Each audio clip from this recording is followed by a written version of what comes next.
Hola, humano, bienvenido a un vídeo artículo de Marginal Media. Artículos escritos por Óscar Martínez, cronista salvadoreño y jefe de redacción del periódico digital El Faro. Primer artículo, publicado en abril del año pasado. Título: Bukele, el autoritario. Encabezamiento: ninguna democracia puede funcionar como funciona El Salvador ahora mismo. El presidente tuitea y los militares salen a las calles a cumplir la orden.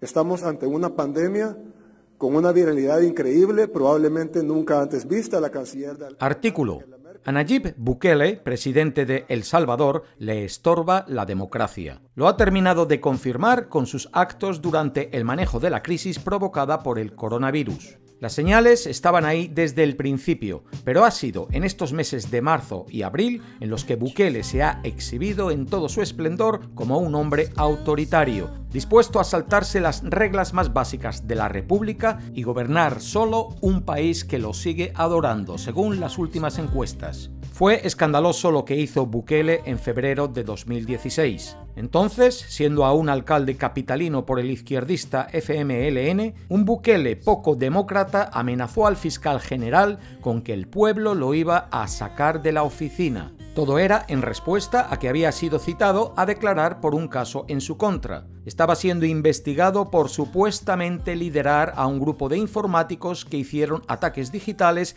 a los dos principales diarios impresos del país. Bukele acudió a la cita acuerpado por 1 millar de seguidores. Fue un parteaguas en la historia democrática salvadoreña lo que hizo Bukele en febrero de 2020. Tras varias semanas de discutir con los diputados la autorización legislativa para negociar un préstamo de 109 millones para su plan de seguridad, un Bukele con ínfulas de dictador se tomó la Asamblea Legislativa con militares y policías. El domingo 9 de febrero convocó a cerca de 5.000 personas frente al Palacio del primer órgano del Estado y entró al salón donde se realizan las plenarias a rezar rodeado de soldados con fusiles. Salió y dijo que Dios acababa de hablarle y pedirle paciencia. O sea, Dios le pidió no seguir con su plan de desmantelar el legislativo. Ni siquiera durante la guerra civil salvadoreña los militares se habían tomado la asamblea. Bukele, fiel a su estrategia de manual populista, Dios, el pueblo, las emociones y los enemigos,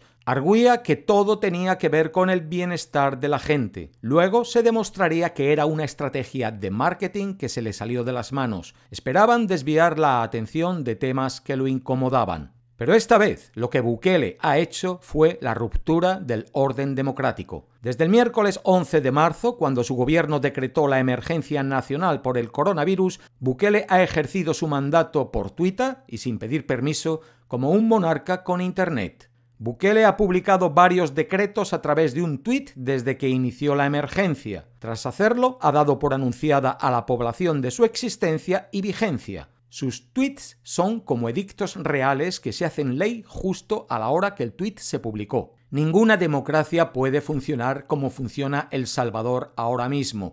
El presidente tuitea, los militares salen a las calles a cumplir la orden.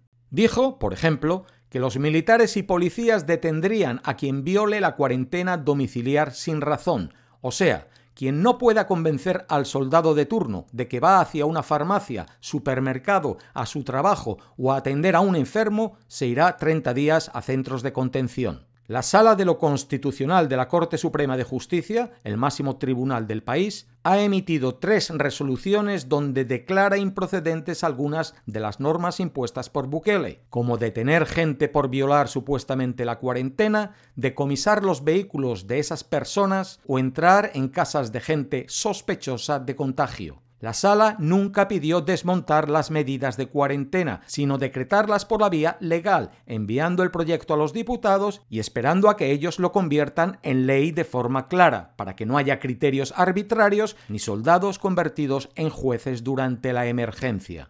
Bukele desoyó las 2 primeras veces. La tercera respondió fuerte y claro, y como todo un populista y autoritario. Ninguna resolución está por encima del derecho constitucional a la vida y la salud del pueblo salvadoreño. Así como no acataría una resolución que me ordene matar salvadoreños, tampoco puedo acatar una resolución que me ordena dejarlos morir. La Sala no pide que se deje morir a nadie, sino que se cree un marco bien delimitado para no violar los derechos humanos de la gente mientras se intenta cuidar su salud. O sea, salud con democracia, pues. Bukele lo sabe, pero no le gusta negociar, le incomoda dialogar y le ofusca que lo contradigan.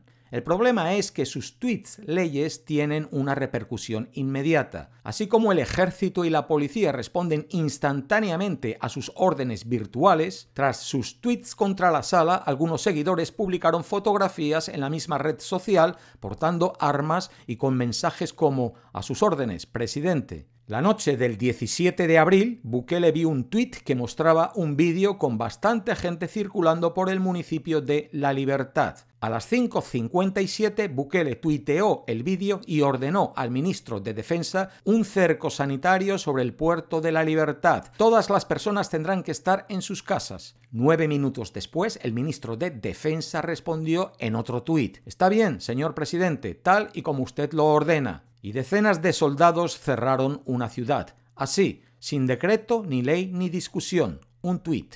Bukele fue uno de los primeros gobernantes en tomar medidas drásticas contra la propagación del virus en América Latina. La velocidad de reacción de su gobierno permitió poner en cuarentena a cientos de viajeros asintomáticos que portaban el virus y que, de otra forma, habrían deambulado esparciéndolo por El Salvador. Pero las democracias no se reducen a eslóganes maniqueos como los que propone Bukele, con el pueblo o contra el pueblo. Es necesaria la repartición de poderes para que ninguno, aun durante una pandemia planetaria, pueda hacer lo que le dé la gana, porque si no, sería fácil concluir la simplista frase agregando «y yo sé lo que el pueblo necesita». Ni tampoco un demócrata se mide en comparación con sus corruptos antecesores, como Bukele propone a veces. Bukele ha demostrado que estirará la tolerancia de los salvadoreños hasta donde su popularidad se lo permita. Según las últimas encuestas, el presidente tiene 85% de aprobación. No se trata de esta emergencia, como antes no se trató de su plan de seguridad. Se trata de su forma de gobernar, de una vocación autoritaria. Quiere la menor cantidad de obstáculos enfrente y entiende que muchas de las normas democráticas lo son. Si no se le obliga ahora a corregir el camino, luego vendrá otro ataque a la democracia, y otro, hasta que la deje en los huesos.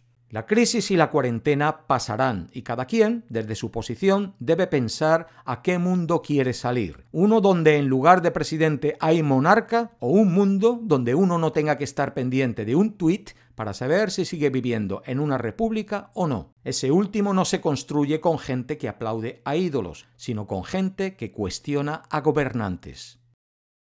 Segundo artículo, publicado el pasado 26 de enero. Título: La paz fea de El Salvador. Encabezamiento. En el preludio de las elecciones, el presidente Nayib Bukele llamó farsa a los acuerdos de paz que acabaron con una guerra de 12 años. Sus palabras indignaron, pero sobre todo revelan que busca presentarse como el parteaguas en la historia del país. Ahora esperamos, y así lo decimos, que una nueva etapa en la historia de nuestro país se comience a escribir. Y esa etapa en la que todos los salvadoreños estamos involucrados, tenemos que llevarla adelante con fe y esperanza, así como lo hicimos en esta oportunidad, sabedores de que al final estamos construyendo no solo para la actual generación, sino que lo más grande, para las futuras generaciones, un nuevo El Salvador. Artículo. El Salvador firmó sus acuerdos de paz hace 29 años y desde entonces no ha vivido en paz. Ha vivido sin guerra civil, lo que no ha sido poco ni suficiente. Eso ha quedado claro estos días. El aniversario de aquel pacto que acabó con 12 años de conflicto armado ocurrió hace un par de semanas y tuvo que haber pasado sin pena ni gloria, pero el presidente Nayib Bukele lo convirtió en todo un evento que terminó con su propia etiqueta en redes sociales. Lo que Bukele hizo suena pueril de solo pronunciarse. Utilizó nuestra guerra y nuestra paz como arma arrojadiza contra sus opositores políticos. La guerra fue una farsa. La guerra fue una farsa como los acuerdos de paz. Ahí está mancillando los acuerdos de paz. Sí, los mancilló porque fueron una farsa, una negociación entre dos cúpulas. ¿O qué beneficios le trajo al pueblo salvadoreño?, dijo Bukele a mediados de diciembre durante un discurso público. Las palabras de Bukele escandalizaron a muchos, pero también el escenario donde las pronunció. Lo hizo durante un discurso en el caserío El Mozote, donde en 1981, con la guerra recién iniciada, un batallón militar masacró a cerca de 1000 personas desarmadas. En la tarima, observando al presidente aquel día, estaba Sofía Romero, una mujer que sobrevivió luego de huir tras ser violada por 5 militares en los meses previos a la masacre. De las 4 personas que estaban en la tarima, Sofía fue la única que no tuvo turno de palabra. La sobreviviente fue solo espectadora de aquel evento.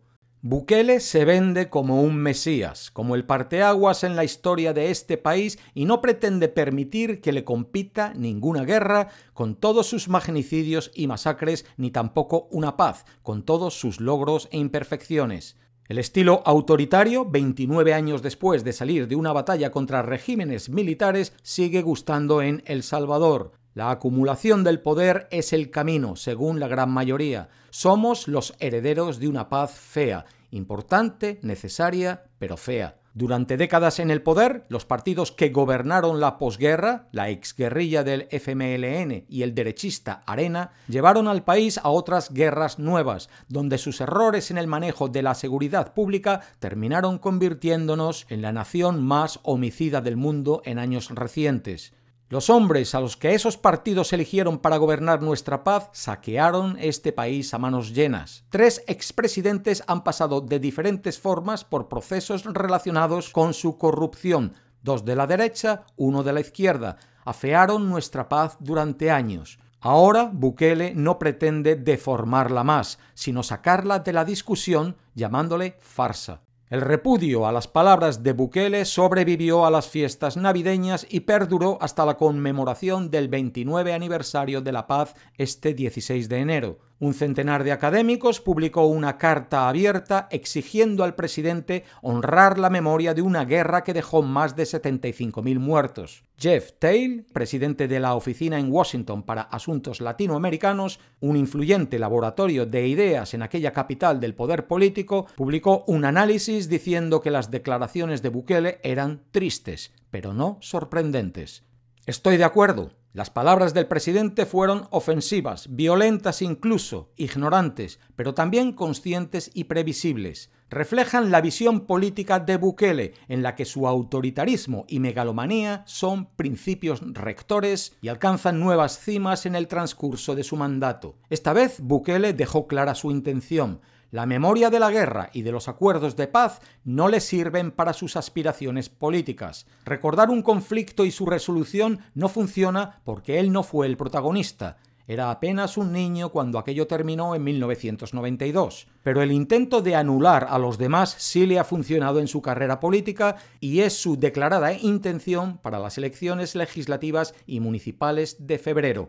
Ganó la presidencia asegurando que acabaría con los mismos de siempre, a pesar de que él proviene de años de función pública como miembro del izquierdista FMLN y algunos de sus candidatos y aliados más visibles sean políticos curtidos en los partidos de la derecha salvadoreña. Ahora, en estos comicios que son una meta para él, el eslogan de campaña reza que todos esos que no están con él van para afuera. Para Bukele, todos los políticos que lo precedieron y ahora no lo aplauden son un lastre, y su estrategia pasa por anularlos en las urnas y en la memoria de los salvadoreños. Las redes sociales fueron protagonistas de esta conmemoración. Un hashtag en el centro de todo. Prohibido olvidar SV. Decenas de miles de salvadoreños compartimos microhistorias de la guerra desde esa etiqueta. Hablamos de nuestras muertes y memorias. Fue inspirador que miles de adultos jóvenes, la generación de los hijos de la guerra, asumieran como una afrenta personal las declaraciones de Bukele y se consideraran, aunque sea a través de un acto simbólico, guardianes de esa memoria.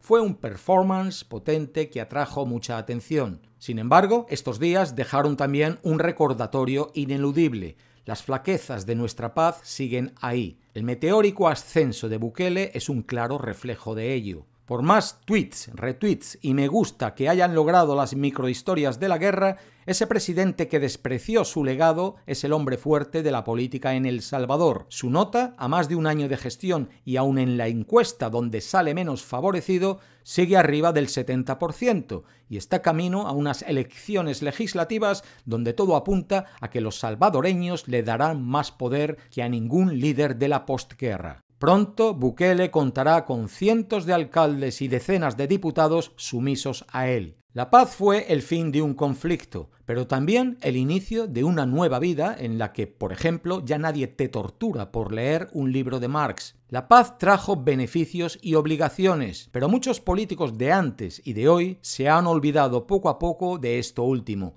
La paz es su huérfana. Es claro que la ciudadanía debe ser la defensora del legado de los acuerdos de paz, porque será la que más sufra su detrimento. Es evidente que la vocación democrática de esta ciudadanía no es su principal rasgo, pero también es cierto que aún es posible cambiar eso, y que ello pasa por despreciar el desprecio de políticos como Bukele y honrar nuestros acuerdos de paz como lo que fueron, la promesa de un futuro que no hemos alcanzado y nunca un arma electoral, y nunca, pregunten a los torturados y los huérfanos, una farsa. Hasta la próxima. La paz.